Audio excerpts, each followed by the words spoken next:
এক একজন এক একটা দল করি, এক একজন এক এক দলের অনুসারী। একটু যদি চিন্তা করি, যেই দলটা ক্ষমতায় যাক না কেন, যেই দল ক্ষমতায় যাবে, যেই দলেই করুক না কেন, এটাই বলতে হবে যে অন্যায় করে তাকে কি করতে হবে, কি বলতে হবে, অপরাধী হিসেবে বলতে হবে।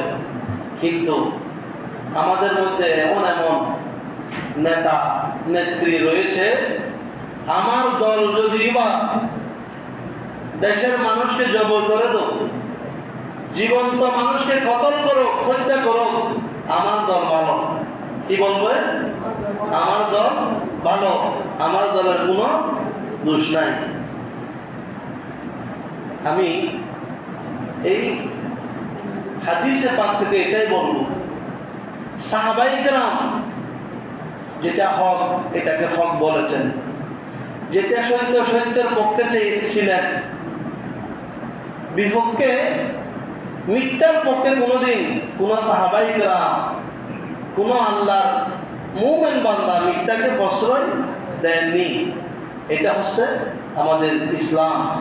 আল্লাহ পাক রব্বুল আলামিন আমাদেরকে বুঝার আমল করার তৌফিক দান করুন। আমিন।